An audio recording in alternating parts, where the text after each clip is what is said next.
Let's talk Tanya for the 7th day of the first Adar. In yesterday's Tanya, we spoke about this tremendous revelation of godly energy which enters the world through our iskafia, through our suppressing our animal soul by not doing what it wants us to do in the area of the forbidden, and even more so, as we discussed yesterday, in the area of the permitted, of not giving in to the animal soul. In today's Tanya, the Rebbe adds an interesting idea. He says that when we unleash this holiness in all the worlds through our suppressing our animal soul, one of the primary beneficiaries of this holiness is the one who triggered that flow. Meaning the person who suppressed his or her animal soul and did not act upon the desires and wishes of the animal soul, thereby suppressing it and causing that flow of energy, that person benefits from it, and that person becomes a holier person as a result of that flow of holiness.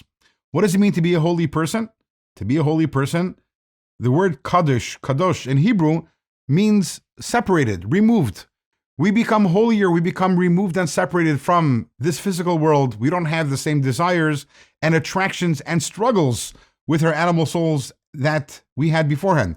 So in simple terms, every single time we do a skafia, every single time we suppress our animal soul, we are becoming holier and the struggle is becoming easier. And with this, the Alter Rebbe explains the verse in Shmini, which says, V'yiskadishtem v'hiyisam kedoshim, which translates as, be holy and you will be holy. And it seems to be a redundancy, but the Alter Rebbe says no. Be holy means act holy. Act holy even if you're not holy.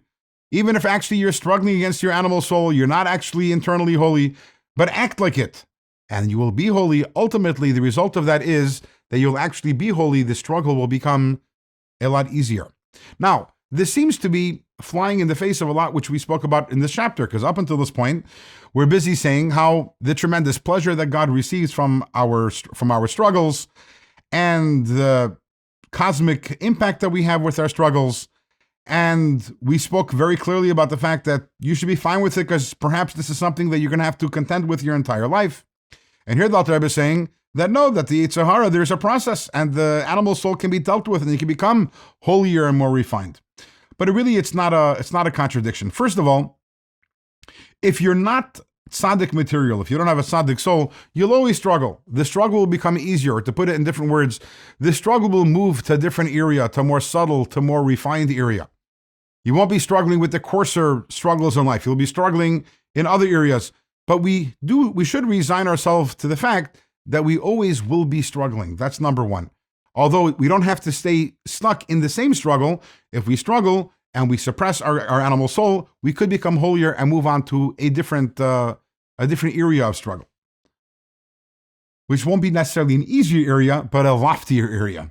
But there's another point over here, which is, it's not as if the end is what justifies the means. Meaning it's not as if we struggle and we say what justifies the struggle and what makes it worthwhile is the fact that eventually I'll become more refined and more holy. No, it's a fringe benefit. It's a side benefit. The value of the struggle is the struggle itself, the pleasure that it gives God and the releasing of divine energy in all the worlds. And now at the end of the chapter, the Alter Rebbe says, and by the way, there's a side benefit, which is that if you suppress your animal soul, also you will become a holier person. But that doesn't justify the struggle. The struggle doesn't need justification. The struggle is the very purpose of our existence. With this, we concluded chapter 27. Tomorrow we start chapter 28, and we move on to the last of the negative emotions the Alter Rebbe will be dealing with.